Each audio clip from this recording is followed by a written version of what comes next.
Oi, voltei. E, sinceramente, eu jurei pra mim mesmo que eu ia abandonar esse projeto de ficar repetindo e batendo na mesma tecla de que a gente deveria desmontar as instituições ou então pulverizar esses paradigmas capitalistas. Mas eu não consegui. Sinceramente, eu olho assim pro mercado de trabalho, que é o meu caso, eu tô desempregado no momento, sou estudante. Passei uns 3, 4 anos atuando em segmentos que exploram a mão de obra de maneira totalmente desumana e devolvem um salário basicamente humilhante e bastante degradante, que só tornam a existência nessas.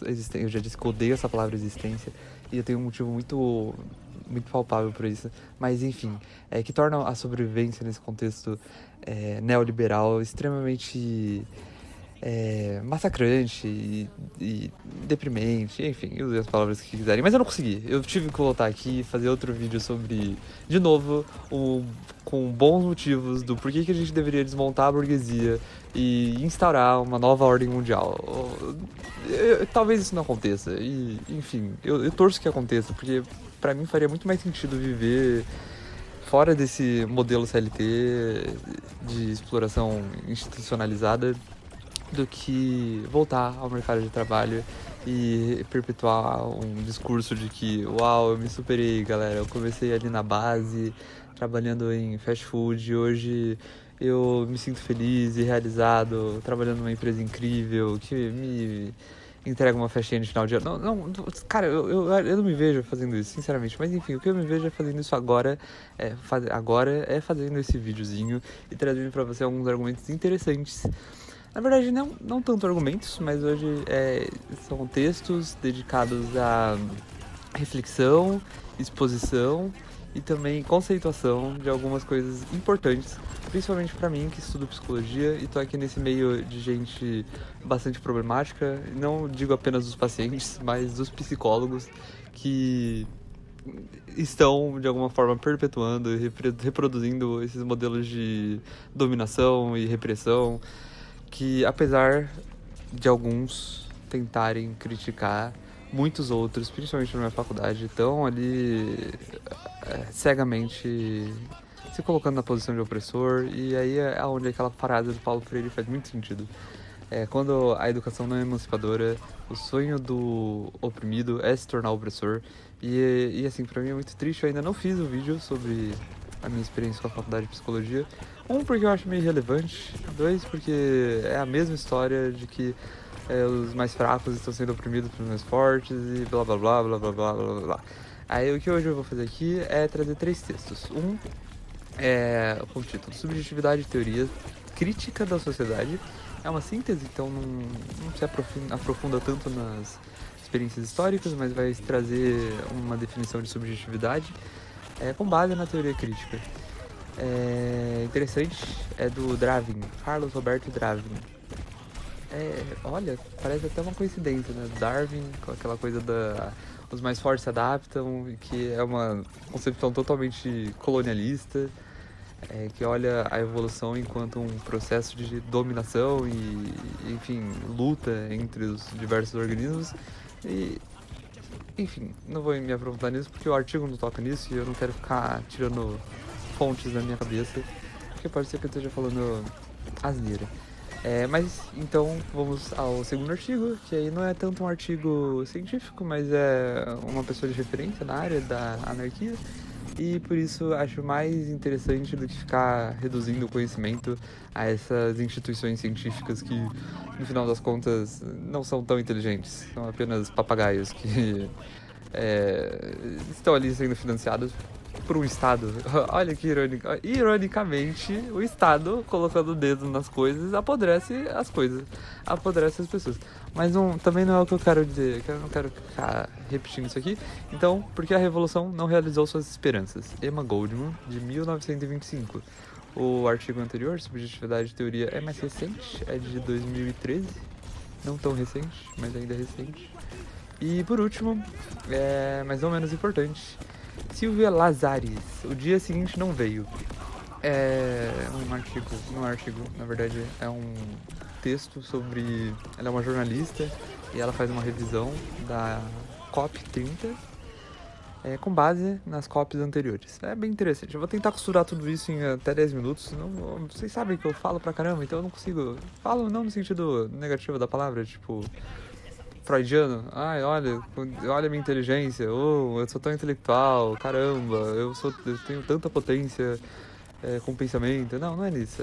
Eu falo no sentido que eu digo, porque eu acho que a densidade teórica desses conteúdos, eles dependem de tempo. E eu, sinceramente, passaria aqui, tipo, uns 40 minutos dizendo sobre esses textos, porque eles realmente foram muito elucidativos e eu imagino que seja muito interessante. Mas o YouTube não quer isso, né? O YouTube quer entretenimento. Então eu vou tentar entreter com um pouquinho de inteligência, né? Não apenas... Ai, nossa. Eu não sei se é Covid, mas eu tomei vacina, então não sou anti-vacina, não sou anti-terraplanista, anti-terraplanista eu sou, eu digo que eu não sou terraplanista, então eu tenho algumas fundamentações conceitualmente, popularmente aceitas, né? Por exemplo, que a ciência pode levar a gente a algum lugar, sendo que isso é questionável. E por que é questionável? E aí eu já vou entrar um pouco nesse primeiro artigo aqui do Dravin, sei lá qual é o nome dele, mas enfim, a pronúncia fica por vocês, por conta de vocês. O artigo ele é bastante sintético, ele olha para as teorias atuais de subjetividade, principalmente psicológicas, e percebe que existe um multilateralismo, então com múltiplas definições, não necessariamente seguindo o mesmo rigor metódico, filosófico ou crítico, mas existe sim um desdobramento atual do cenário que é indeterminado. Então, por mais que o conceito ele seja relativamente intuitivo, as teorias da psicologia tornaram ele algo que se desdobra de maneira transversal, então é atravessado por tempo, horizontalmente, e também verticalmente, através das diversas teorias, autores e formas humanas de se debruçar sobre esse objeto que é a subjetividade. Ele vai olhar então para esse conceito e vai observar que ao longo da história a filosofia buscou determinar, na verdade definir esse objeto através da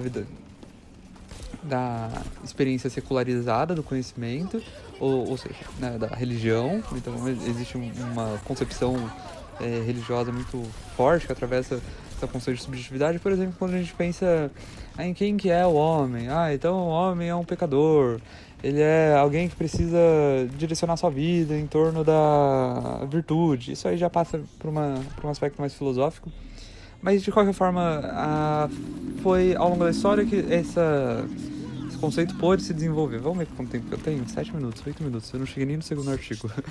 Mas enfim, foi se desdobrando, então essa noção foi se mobilizando, né? Então deslocando a religião do centro do mundo, e aí foram surgindo outras perspectivas, sobretudo filosóficas. E aí veio a perspectiva ética, veio a perspectiva moral, a moderna intelectual. E aí isso mas o autor, Dravin, ele vai olhar para isso e pensar em 4 perspectivas, 4 formas de definir a subjetividade a partir da filosofia. A primeira é a metafísica. Então é onde o pensamento ele é radicalmente valorizado e o sujeito que discursa é o sujeito do saber. Ele não olha tanto para uma perspectiva individual, então subjetiva. Não é a pessoa da experiência, da vida cotidiana que diz, mas é a pessoa que acumula conhecimento e debruça sobre o objeto de uma forma empírica intelectual. Então toda a galera, a figura clássica desse pensamento é o intelectual. Então é aquela pessoa que estudou, fez lá seus anos de pesquisa e aí agora tem uma base relativamente consistente para pensar o sujeito através de noções universitárias. Eu diria, na verdade, porque eu não quero ficar repetindo intelectual, mas enfim, vocês entenderam que não é da boca pra fora, não é o sujeito do senso comum que começa uma frase do tipo, na minha opinião. Não é esse sujeito, é outro. Aí a gente aí o outro vai olhar para outra também, que é outra perspectiva, que é a filosofia transcendental. Então não tem nada a ver com a noção religiosa, mas é um local de discurso onde a compreensão acerca da subjetividade é baseada na racionalidade, na ética e na universalidade da experiência humana. Um exemplo disso seria os direitos universais. Então, todo mundo tem direito a, sei lá, liberdade. É verdade? Não é verdade, mas assim, é possível construir um discurso acerca desse direito fundamental da liberdade. E não é um discurso que dependa de outros, ele é um discurso que existe, é uma filosofia que existe por conta própria, porque o direito à liberdade é algo que está instituído de maneira própria, não é algo que o neoliberalismo foi lá e disse, vamos vender a liberdade. Não, existe e ele se justifica por conta própria. E aí, enfim, o que a gente vai fazer com essa liberdade não vem ao caso. Mas o desdobramento dessa questão metafísica e transcendental desemboca na questão da filosofia dialética. Aí olha para a dialética e pensa, existe um universal e existe um pragmático. A gente não consegue separar os dois. Então a gente precisa, de alguma maneira, sintetizar esses dois. Aí o que vira é o campo empírico. Então vira um discurso empírico. A pessoa, por mais que ela conheça lá as teorias, os fundamentos, a história, precisa operar no campo da prática. E aí essa experiência humana se torna irredutível, por um lado, e por mais que tente apaziguar o conflito entre ética e política, sustenta, né, de alguma maneira, um movimento de expressão e abstração que sujeita a pessoa à cultura ou à crítica, enfim. Esse sujeito aqui seria... Tô tentando pensar em um exemplo aqui. Eu não faço roteiro para esses vídeos, então não tenho tudo mastigado. Tô aqui de alguma maneira produzindo o discurso e fazendo a costura e olhando pra teoria tudo ao mesmo tempo. Então, vou tentar pensar aqui no sujeito da dialética, talvez eu vou colocar com muitas aspas o sujeito da política, que é esse que olha para a experiência política, olha para o contexto atual e tenta produzir um discurso que é de alguma maneira libertário, ou então autoconsciente, né? Então, provavelmente não é. Então, eu tenho certeza que esse exemplo tá horrível, mas tô tentando. Então, ele vai tentar, o sujeito da política, ele harmoniza, né, as problemáticas dos imperativos que circundam os aparelhos políticos com a necessidade prática da população de buscar por melhores qualidades de vida, lutar por seus direitos, enfim. Ok, falamos então do metafísico, do transcendental, do dialético, e aí por fim tem um sujeito da narrativa, a filosofia narrativa. Essa filosofia, ela fundamenta a experiência radical do sujeito. Então ignora toda a história, ignora toda a filosofia e pensa no sujeito, e aí o que surge disso é a produção de uma metalinguagem. Então pensa naqueles livros gigantescos de romance que parecem uns trambolhos assim, com 200, 300 páginas. Aquilo ali não precisa necessariamente se inspirar nos grandes clássicos. Às vezes, e provavelmente eu não leio esse tipo de textos. Porque eu não tenho tempo. 2, porque é uma cultura que não sei, não me desce, não me agrada. Pra mim é uma estética tão superficial, mas ao mesmo tempo muito condensada em palavras que justamente produzem isso, a metalinguagem. Então existe uma grande produção de conteúdos que se relacionam entre si, mas não necessariamente estão dialogando com os antepassados literários.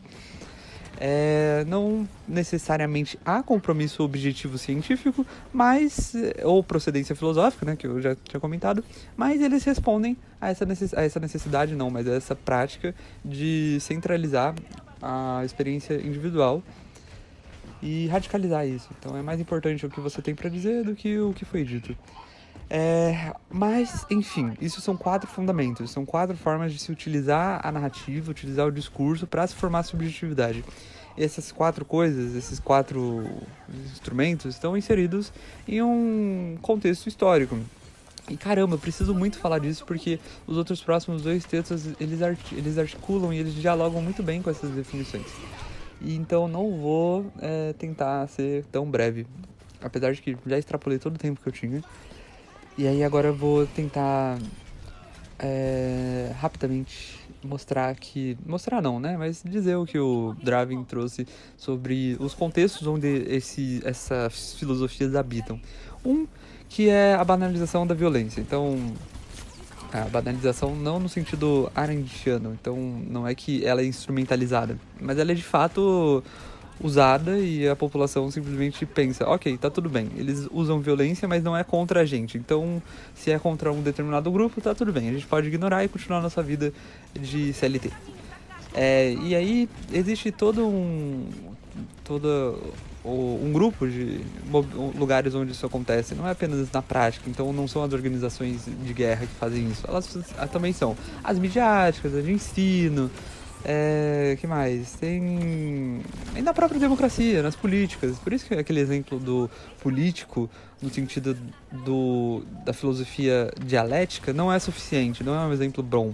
Porque na democracia de massas existe uma violência sistemática que gira em torno de vamos apaziguar os pobres, não vamos emancipar a classe que produz, porque é nosso trabalho e a gente ganha benefícios por isso, inclusive os salários de políticos são melhores do que da população. Não me diga, por causa disso, né? Porque eles fazem o trabalho de continuar mantendo o gado sob controle.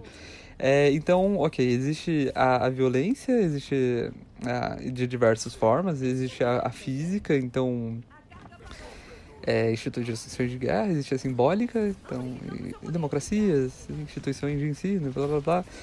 E vamos ver, tem mais duas ainda. Deixa eu só procurar aqui. Simbólica.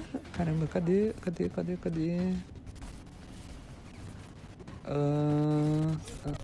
Achei, ontológica. Claro, essa ontológica é bem interessante, porque ela não é simplesmente simbólica, então ela não tá no nome.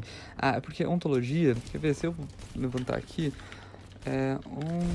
ontologia, ele é algo que diz sobre a história de um objeto, então não é apenas, você nasceu em tal lugar, em tal cidade, não, é mais uma digressão.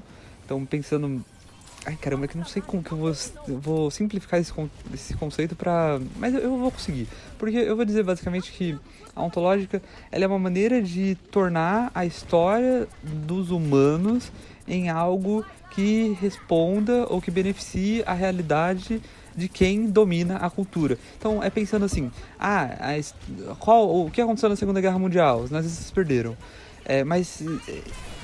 Mas isso é o suficiente para dizer que a história se realizou positivamente? Não, porque os nazistas existem até hoje.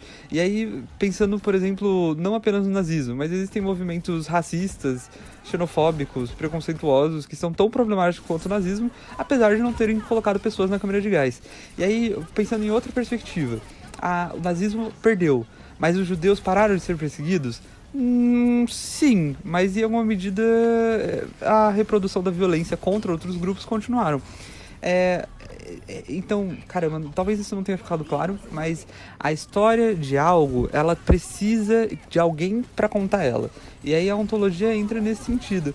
Ele vai olhar para a estrutura das coisas e não dizer necessariamente a verdade, mas dizer alguma coisa que seja útil para